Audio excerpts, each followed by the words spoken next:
আমাদের অনন্য স্টোরি সকল প্রকার পার্ট গল্প দেখতে আমাদের চ্যানেলটি সাবস্ক্রাইব করে পাশে থাকা বেল আইকনটিতে ক্লিক করে অল নোটিফিকেশন অন করে দিন। শয়তান যদি মানুষের রূপ নিত তাহলে তাকে কেমন লাগতো দেখতে মনে হয় তোমার বেলি? কখনো বিষয়টি ভেবে দেখিনি আঙ্কেল। আমি বলি আমার ছেলের মতন লাগতো। আপনার ছেলে? আমার ছোট ছেলে মন্দ নয়, কিন্তু বড়টা অনল। সে হচ্ছে শয়তানের মানুষ ভার্সন। বুঝতে পারি না আমার ছেলে কিভাবে এত দুষ্ট হলো।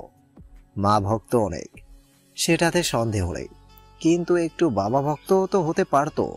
জানো, আড়ালে আমাকে বলে সিকান্দার দোস্ত, বেয়াদব, আমি নাকি ওর বন্ধু। আপনি ওনার উপর অনেকভাবে রেগে আছেন। হ্যাঁ, এজন্য তোমাকে ডাকা। ওকে একটু সাহায্য করতে পারবে? বেলি শঙ্কা নিয়ে শুধালো। কিভাবে? সেটা তুমি জানো। আমি তোমাকে এর বিনিময়ে ওর লাইব্রেরির 100 বই দিব। বেলি হেসে বলল। এতে উনি খেপে যাবেন আঙ্কেল? একটা গোপন কথা বলি। জি বলো। বেলি সিকান্দারের কাছাকাছি গিয়ে নিচু স্তরে বলল। আমি ওনার দুটো বই মেরে দেওয়ার চিন্তাতে আছি। একদম বেয়ার এডিশন সেগুলো। ইতিমধ্যে একটা আমার বাসাতে। অবিশ্বাস্য, দারুণ কাজ করেছে তো। ভয় লাগছে না? উনি প্রমাণ দেখাক, অলরেডি সেটা পাচার করে দিব নানু বাড়িতে। 10 বছর পর আনবো, ক্রাইমের কোনো প্রমাণ থাকবে না। সিকান্দার ছোট্ট বাচ্চাদের মতন উচ্ছ্বসিত হয়ে উঠল। ছেলেকে সায়স্তা করতে পারলে সে অনেক খুশি হবে। আগ্রহ ভরে বলতে লাগলো। গুপ্তধন যখন পেয়েছ, আরো লুট করা উচিত। শোনো, লাইব্রেরির উপরে একটা গোপন রুম আছে, সেখানে কিছু দারুণ বই আছে। বিশেষ করে রোমিও জুলিয়েটের রেয়ার এডিশন একটা আছে। ওগুলো 6-7টা সরিয়ে ফেলতে পারতে নির্ঘাত অনল 1 বছর পাগল থাকবে। আমি ভেবে শান্তি পাচ্ছি। ছেলের সাথে এটা কেন করবেন আপনি? কারণ অনেক বিস্তর।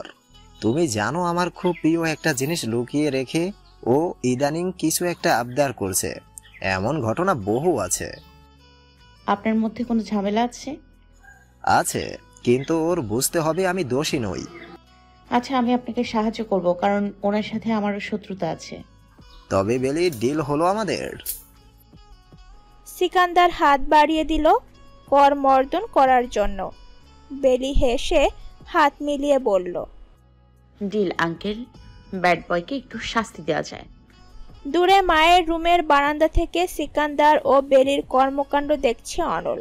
হাতে তার একটি ময়ূরের পাখা, সেটাতে সমীরণে ঘুরিয়ে ফিরিয়ে নিচ্ছে। ফিসফিস করে বলল। মাই ললিতা, তোমার ঠোঁট আমি পড়তে পারি। যেই বুদ্ধি করো না কেন, নাকানি চুবানি খাবে আমার থেকে, তা শিওর।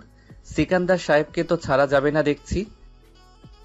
আপনি দেখতে সুন্দর অনল, কিন্তু স্বভাব চরিত্র ভীষণ খারাপ, ভীষণ খারাপ।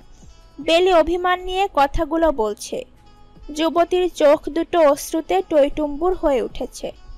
ডান হাতের উল্টো পিঠ দিয়ে ছোট করে গালে থাকা জলকণা মুছে নিল।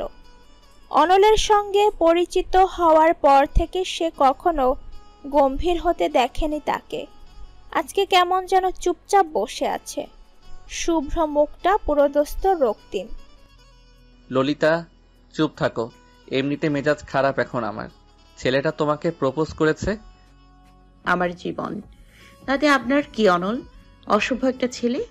বিস্মিত হয়ে অনল বেলির দিকে তাকালো। আজকে সে বেলির ভার্সিটিতে গিয়েছিল কোনো একটা কাজে। তখন জানতে পারে 2 দিন পূর্বে একটা ছেলে বেলিকে সবার সামনে গান গেয়ে প্রপোজ করেছে। যদিও মেয়েটির জবাব ঋণাত্মক ছিল, কিন্তু তাও অনল তা মেনে নিতে পারছে না। এজন্য বেলিকে কয়েকটা অদ্ভুত কথা বলেছে সে। ধরতে গেলে তা কটু নয়, তবে বেলি ওটা শুনে কেঁদে দিল। অনলের রাগে অন্তরটা বিতৃষ্ণতায় ভরে গেল। লজিক্যালি একজনকে বকলে সে কাঁদবে কেন? কান্নাকে কেন নারী জাতি দুর্বল করার হাতিয়ার হিসেবে ব্যবহার করে? ললিতা, কান্না না থামালে ছাদে নিয়ে আটকে রাখবো। বাকি 2 দিন পর জানতে পারবে আমি কেন এত রিয়্যাক্ট করলাম। এখন চোখের সামনে থেকে সরে যাও। আশ্চর্য, আমি আপনার চোখের সামনেই? জি, অফিসের স্টাফ কখনো বসের কেবিনে বসে থাকে না। নিজের কাজ শুরু করো, ম্যানেজার সব দেখিয়ে দিবে। আমি কখনো এখানে কাজ করতে আসিনি, বরং বাবার জন্য বাধ্য হয়ে আসতে হয়। বাধ্য বলো অথবা নিজ তাগিদে বলো, নিজের দায়িত্বগুলো এখন তোমারই পালন করতে হবে। আমার মেজাজ খারাপ করো না, যাও এখান থেকে। অফিস আমার, বাধ্য আমার হতে হবে। বেলি নিশ্চুপভাবে বসে রইল। একবার ভাবল সিকান্দারকে সবকিছু জানাবে। অনলের কটু কথাগুলো সে মেনে নিতে পারছে না। এটা কেন সবাই বলে যে প্রপোজ পাওয়ার বিষয়টি নারীরা ভীষণ এনজয় করে। বেলি অমন মেয়ে নয়।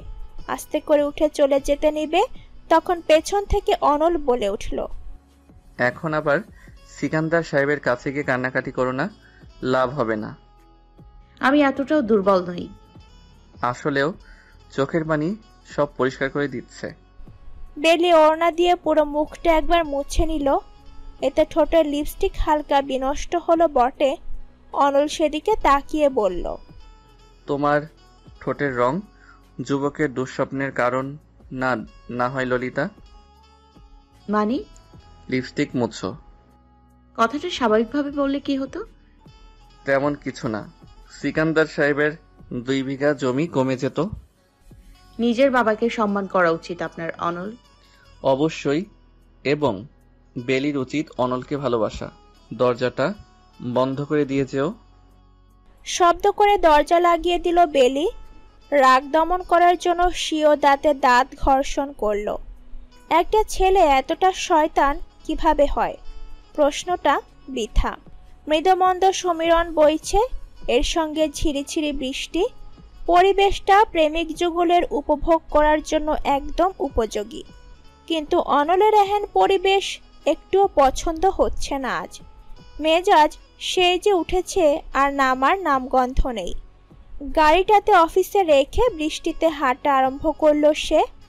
এর পূর্বে ফোন এবং মানিব্যাগটাকে পলিথিনে মুড়িয়ে পকেটে রাখলো। জুতো সহ পা পানির ওপর পড়তে মনোমুগ্ধকর একটা শব্দ হলো। গায়ে থাকা হালকা আকাশি রঙের শার্টটি জলকণার ফলে ধীরে ধীরে পুরুষটির গায়ে লেপ্টে যাচ্ছে। অনলের যখন খুব রাগ ওঠে, তখন এমন সবকিছু ছেড়ে বাহিরে উদ্দেশ্যহীন ঘুরে বেড়ায়, অচেনা লোকদের সাথে কথা বলে। এই বুদ্ধিটা সে পেয়েছিল হুমায়ুন আহমেদের হিমু চরিত্র থেকে। যদিও হিমু জুতো পরে না, পকেট রাখে না পাঞ্জাবিতে, তবে একটি ফিকশনাল ক্যারেক্টারের এহেন কর্মকাণ্ড বাস্তবের ক্ষেত্রে ঠিক যায় না। ঢাকা শহরে টাকা ফোন ব্যতীত অর্থহীন ঘুরে বেড়ানো আখেরে ঝামেলা নিয়ে আসবে। অনলের মনে হচ্ছে পেছন থেকে নাম ধরে কেউ তাকে ডেকে চলেছে। সে চেনে কণ্ঠটা। অন্য সময় হলে ললিতার আহ্বানে এক মুহূর্তে ছুটে যেত সে, কিন্তু আজ কেন পেছনে তাকালো না? অভিমান, বড্ড অভিমান। তাও এমন বিষয় যেখানে বেলির দোষ নগণ্য, অথচ প্রেমিক পুরুষ খুব বেশি সময় অগ্রাহ্য করতে পারেনি বেলিকে। আস্তে করে পেছনে তাকালো, সঙ্গে সঙ্গে তীব্র ভালোবাসাতে অন্তঃকরণ বলে উঠল, আসছে তার কল্পনার রানী, জয় করে নেবে শত্রুপক্ষের সমস্ত এলাকা। অথচ হায়, এখানে শত্রুকে? অনলের মন। বৃষ্টির মধ্যে বেলিকে দেখতে অনেক সুন্দর লাগছে।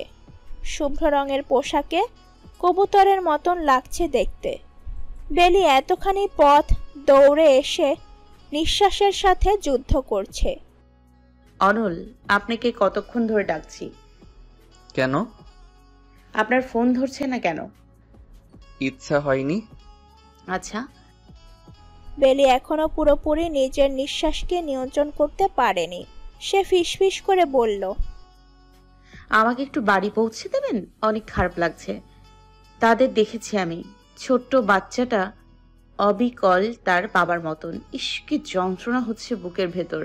আমি শেষ হয়ে যাচ্ছি অনল। বাক্যগুলো বলার সময় বেলির শরীরটা মৃদু কম্পিত হচ্ছে, বারবার পেছনে তাকাচ্ছে। অনল পুরো বিষয়টি বুঝতে পেরে দীর্ঘশ্বাস ফেলল।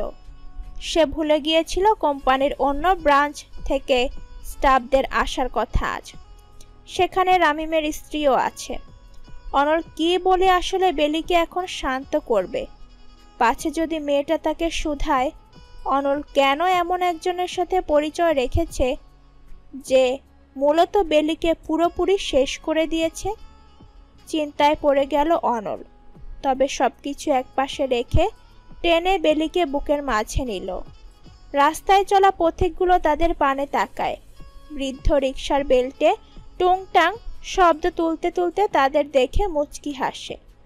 অন্যদিকে পৃথিবী ভুলে যাওয়া অনল স্বীয় বাস্তবায়নের কবিতায় মাথায় হাত বুলিয়ে বলে, এত শব্দের ভিড়ে ভীষণ ব্যথিত হয়ে উঠেছ তুমি। জানো, পাহাড়ের চূড়ায় সর্বদা নীরবতা বিরাজমান, পাখিরাও বিরক্ত করে না। এমন পরিবেশে তোমার যাওয়া উচিত। ললিতা, কখনো পাহাড়ের চূড়ায় যাবে আমার সাথে? আমার ললিতা, যেখানে চাঁদও তোমার দুঃখের সাথে মিশে সূর্য হয়ে উঠবে। অনলের সাথে তোর কেমন সম্পর্ক বেলি? আপনার সাথে অমন বিশেষ কোনো সম্পর্ক নেই, বাকিটা তো তোমরা জানো। চুল থেকে টাওয়াল খুলতে খুলতে জবাব দেয় বেলি। বাহির থেকে যত দেরি হোক ফিরে সে গোসল করবে। এছাড়া যখন খুব কান্না করার হয় তখন সে ওয়াশরুমের নির্জনতা বেছে নেয়। আজকে অকস্মাৎ রামিমের স্ত্রীকে দেখে পুনরায় ব্যথাগুলো ফিরে এসেছে তার মধ্যে। থেমে থেমে বুকের বাঁ পাশে আড়ালে থাকা হৃৎপিণ্ডটি চিৎকার করছে। বিচ্ছেদের ব্যথা কিংবা ঠকে যাওয়ার যন্ত্রণাগুলো সেই একমাত্র বুঝতে সক্ষম যে এগুলো সহ্য করেছে। শশী পুনরায় শুধালো, ছেলেটা কেমন রে, সত্যি করে বলতো? বেলি বিরক্ত হলো। এর একমাত্র কারণ হতে পারে এখন তার মানসিক অবস্থা খারাপ, তবুও অধর যুগল চেপে বলল, ভালো, বাকি এক এক সময় এক এক মেয়ের সাথে দেখা যায়, সেই কথা ভিন্ন। মানে পেলে বয়?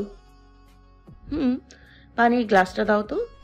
শশী গোমরা মুখে পানির গ্লাসটা এগিয়ে দিল। তার মুখ বিবর দেখে বোধ হচ্ছে কিছু একটা চলছে মনের মধ্যে, কিন্তু সেটি মুখে বলতে পারছে না। পিপাসিত বিধায় পুরো গ্লাস ঢক ঢক করে গিলে ফেলল বেলি। তোমার হঠাৎ অনলের ব্যাপারে জানার এত কৌতূহল কেন?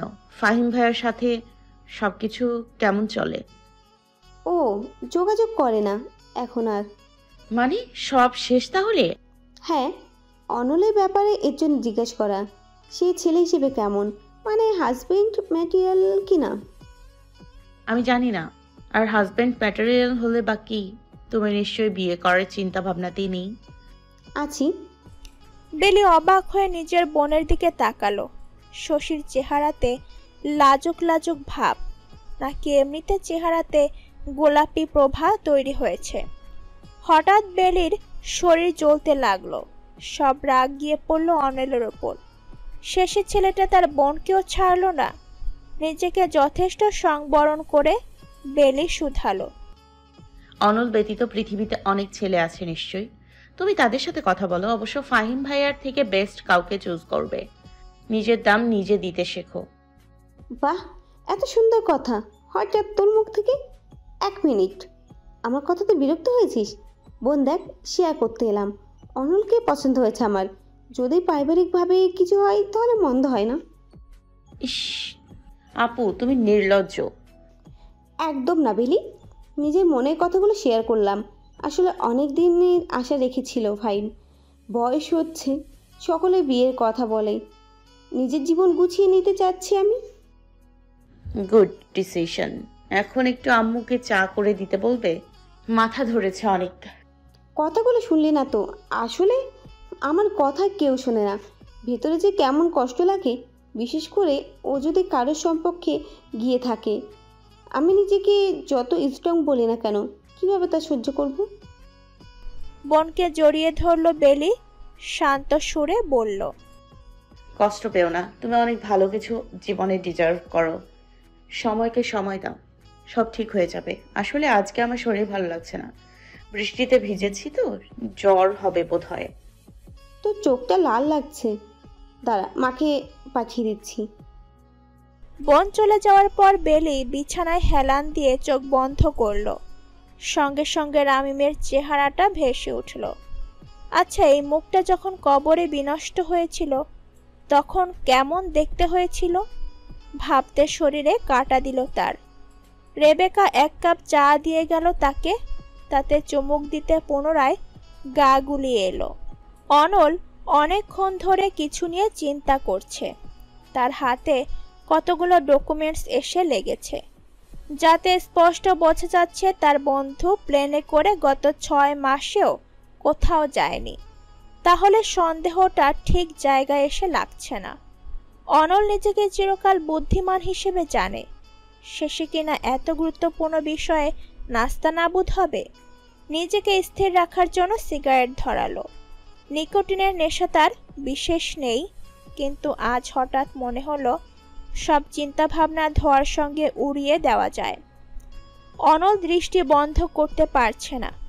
যতবার দেখতে পাচ্ছে বেলির চোখে রামিমের জন্য মায়াকে। অকস্মাৎ ফোনের রিংটোনে ঘোর ভাঙল তার। বেলি কল করছে। রিসিভ করতে ওপাশ থেকে বলল, আমি বাসা থেকে একটু দূরে গলির মাথায় দাঁড়িয়ে আছি। ব্যাড বয়, দ্রুত আসুন। এত রাতে কেন? ঘড়ির কাঁটার দিকে তাকালো অনল। এখন বেশ রাত হয়েছে, বাহিরে বৃষ্টিও পড়ছে, অথচ মেয়েটা কিনা একা একা বাহিরে ঘুরছে। কথা বলতে বলতে উঠে দাঁড়ালো অনল। উচ্চতায় বৃহদাকার হওয়ায় লম্বা লম্বা পা ফেলে দ্রুত সিঁড়ি অতিক্রম করে সদর দরজাতে পৌঁছে গেল। ওদিকে বেলি এখনো ফোনটা ধরে আছে। এত রাতে বাহিরে কি করো ললিতা? জবাব দাও। ঔষধ কিনতে এসেছি, আমার খুব জ্বর। বেলির জড়ানো কথাতে পূর্বেই টের পেয়েছিল অনল। মেজাজ এবার চওড়া হলো তার। জ্বর যেহেতু বাড়িতে তোমার বাবা আছে, ভাই আছে, তাদের না পাঠিয়ে নিজে কেন এসেছো? দাঁড়াও, আসছি আমি। কলটা কেটে পকেটে ফোনটা ভরে নিল অনল। রাত ভালোই হয়েছে, গলিটা এত বেশি দূরে না হওয়ায় পৌঁছাতে সময় লাগেনি। একটি রিকশা টুংটাং বেল বাজিয়ে তাকে অতিক্রম করে গেল। বেলি মুখটা মলিন করে দাঁড়িয়ে আছে রাস্তায়। ললিতা, ঠিক আছো তুমি? বেলির মুখের দিকে তাকিয়ে অনলের মনে ঝড় উঠল। রাস্তার ঘোলাটে আলোতেও চোখের জল স্পষ্ট বোঝা যাচ্ছে। অশ্রুকন্যা যে কোনো সময় গালের পথ অতিক্রম করে নিচে পড়বে। হঠাৎ মেয়েটা আগ্রাসী হয়ে শুধালো, আপনি বোনকেও শেষ অবধি ছাড়লেন না, চরিত্রহীন কোথাকার। কি বলতে চাও তুমি? শশীর কথাগুলো অনলকে খুলে বলল বেলি। এত তাড়াতাড়ি সে বিষয়টি খোলাসা করতে চায়নি, কিন্তু কে হলো কে জানে।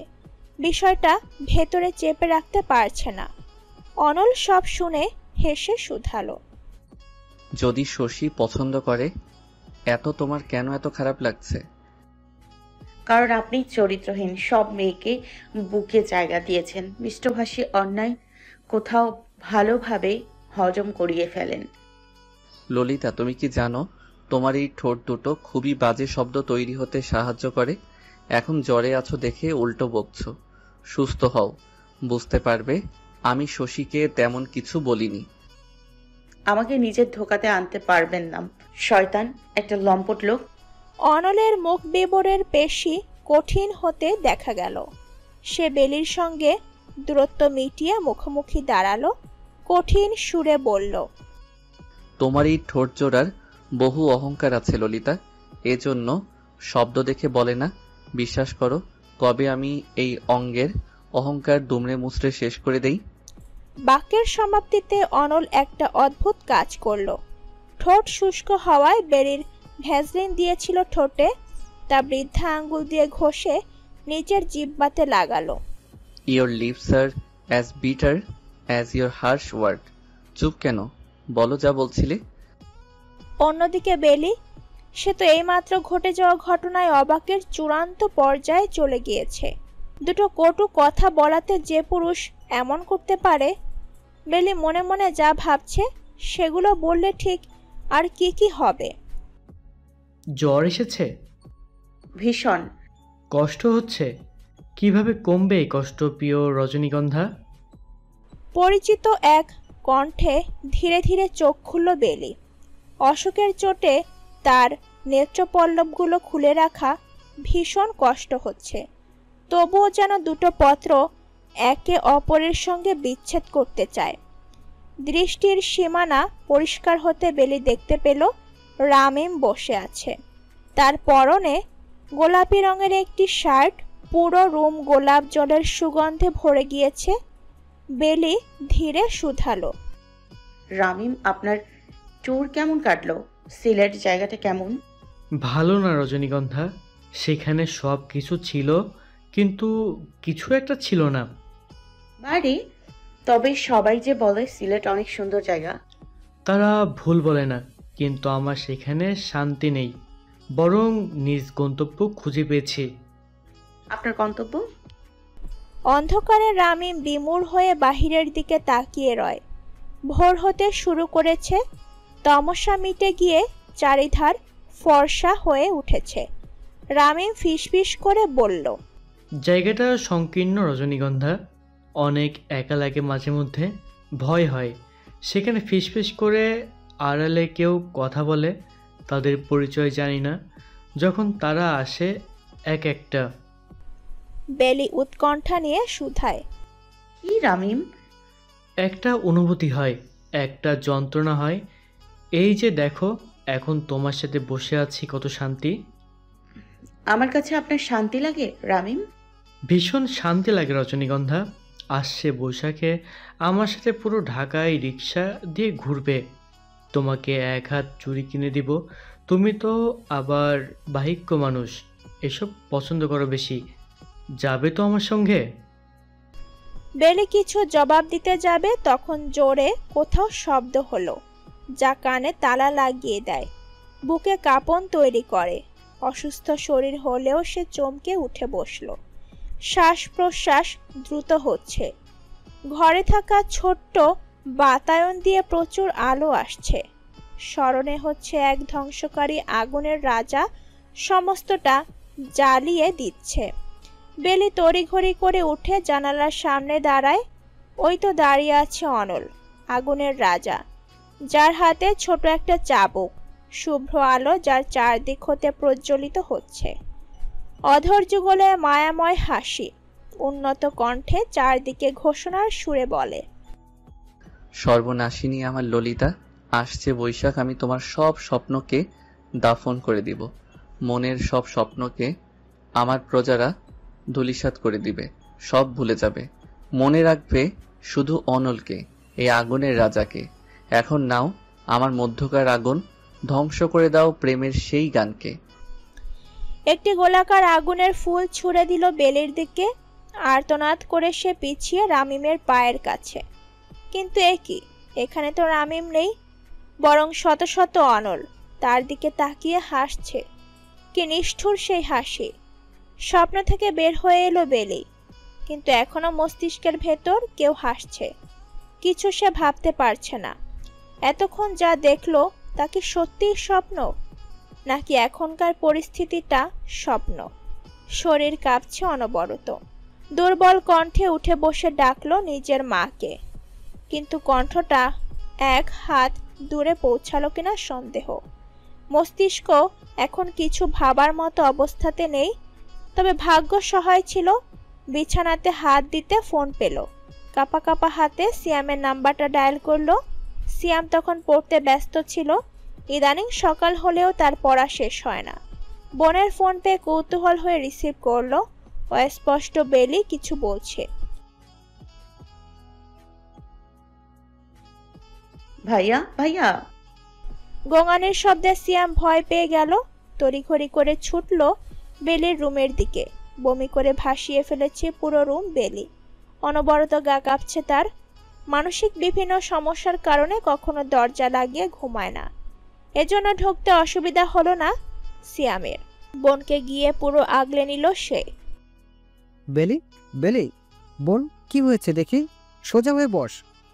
জোরে তো শরীর একেবারে শেষ দেখছি। বেলির ততক্ষণে সব ধরনের হুঁশ চলে যাচ্ছে প্রায়। পুরোপুরি চেতনা হারানোর পূর্বে সে দেখতে পেল রামিম ও অনল একসাথে দাঁড়িয়ে আছে। দুজনের মুখে কেমন দুর্বোধ্য হাসি। রেবেকা মেয়ের মাথায় খুব ধীরে ধীরে হাত বুলিয়ে দিচ্ছে। সকালে যখন সিয়াম এসে বলল বেলি কথা বলছে না, তখন যে ভয়টা পেয়েছিল তা সে সারা জীবনেও পায়নি। ভেবেছিল বেলি খুব খারাপ একটা সিদ্ধান্ত নিয়েছে, এই বুঝি মেয়েটাকে হারিয়ে ফেলল। ডাক্তার বলে গিয়েছে সাধারণ জ্বর থেকে এমন হয়েছে। এছাড়া ইদানিং বেশ চাপ গিয়েছে। রেবেকা এর জন্য তোফাইলের ওপর বেজায় চটে গিয়েছে। সে যদি অফিসে কাজ করার জন্য না বলতো তাহলে নিশ্চয়ই এতটা অসুস্থ হতো না। বেলি একটু নড়ে চড়ে উঠল, মায়ের মমতা ভরা কণ্ঠে শুনতে পেল। বেলি, মা আমার এখন কেমন লাগছে? হসপিটালের ফিনাইলের গন্ধ একটুও ভালো লাগে না বেলির, তবুও মায়ের জন্য ধীরে বলল, ভালো।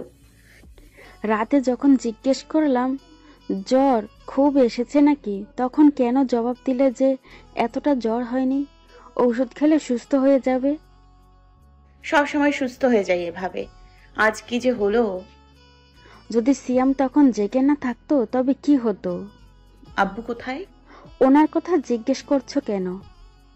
কেন, তুমি কি বাবার সাথে ঝগড়া করেছো? হ্যাঁ, তার জেদের জন্য তোমার এই অবস্থা হয়েছে। আশ্চর্য আম্মু, বাবার কি দোষ এখানে? রেবেকা কিছু বলতে যাবে এমন সময় তার ফোনে কল এলো। রিসিভ করে কথা বলতে বলতে সে বাহিরে চলে গেল। শূন্য কক্ষে বেলির মাথায় চট করে ভোরের স্বপ্নটা এলো। অদ্ভুত হলেও সে ভয় পাচ্ছে ভীষণ। শব্দ করে দরজা খুলে গেল। রেবেকা এসেছে ভেবে সেদিকে তাকালো সে। অনল দাঁড়িয়ে আছে। বেলি ঢোক গিলে শুষ্ক গলা ভিজিয়ে নিল। অনল নামক পুরুষটির সবকিছু সত্যি বড় শৈল্পিক। বড় বড় কদম ফেলে যখন ভূমিতে পড়ে তখন বেলির মনেও বড় ঝড় ওঠে। ভোরের স্বপ্নের জন্যই বোধহয় এখন তাকে খুব ভয় করছে মেয়েটার। অনল একদম তার সামনে এসে থামল। মুখ বিবরে চিরপরিচিত সেই হাসি নেই, বরং সেখানে এক কাঠিন্যতা বিরাজমান। হঠাৎ ঝুঁকে বেলির চোখের দিকে পূর্ণ দৃষ্টি ফেলল।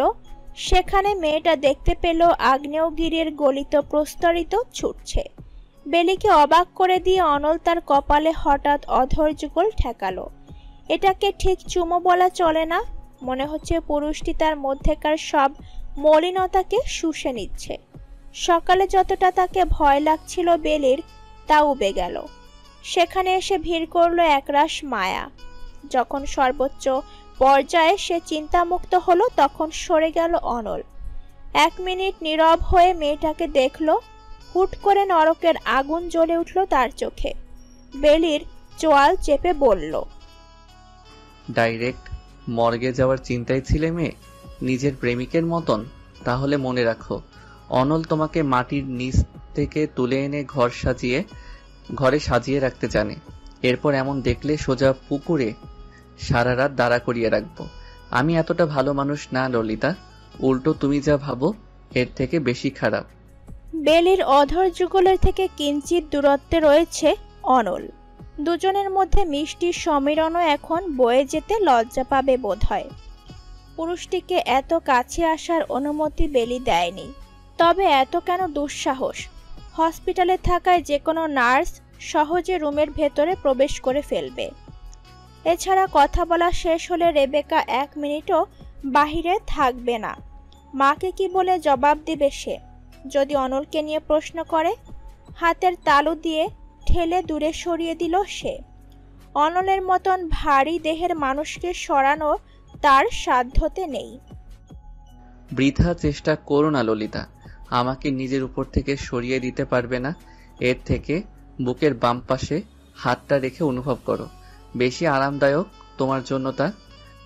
ভীষণ কুরুচিপূর্ণ ও সংলগ্ন কথাবার্তা আপনার, যা শুনতে ভালো লাগে না। দেখেন, এই আমি কানে হাত দিচ্ছি। বাক্যের শেষে সত্যি সত্যি কানে হাত দিতে লাগলো বেলি। চটজলদি অনল তার হাত দুটো বিছানাতে চেপে ধরল। ভীষণ আগ্রাসী কণ্ঠে বলল, মাঝে মধ্যে ইচ্ছে হয় এত বেশি বোঝা ঠোঁট দুটোকে শাস্তি দেই, কিন্তু না, তখন আমি হয়ে যাব পারভার্ট।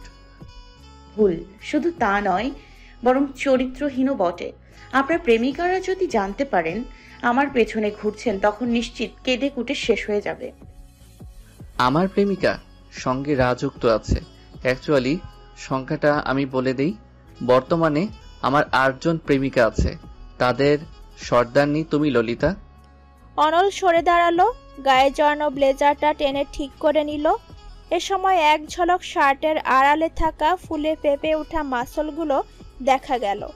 বেলির সন্তর্পণে গায়ে জড়িয়ে নিল পাশে রাখা ওড়নাটি। অনল তা দেখে বিদ্রুপ সূচক বাক্যতে বলল,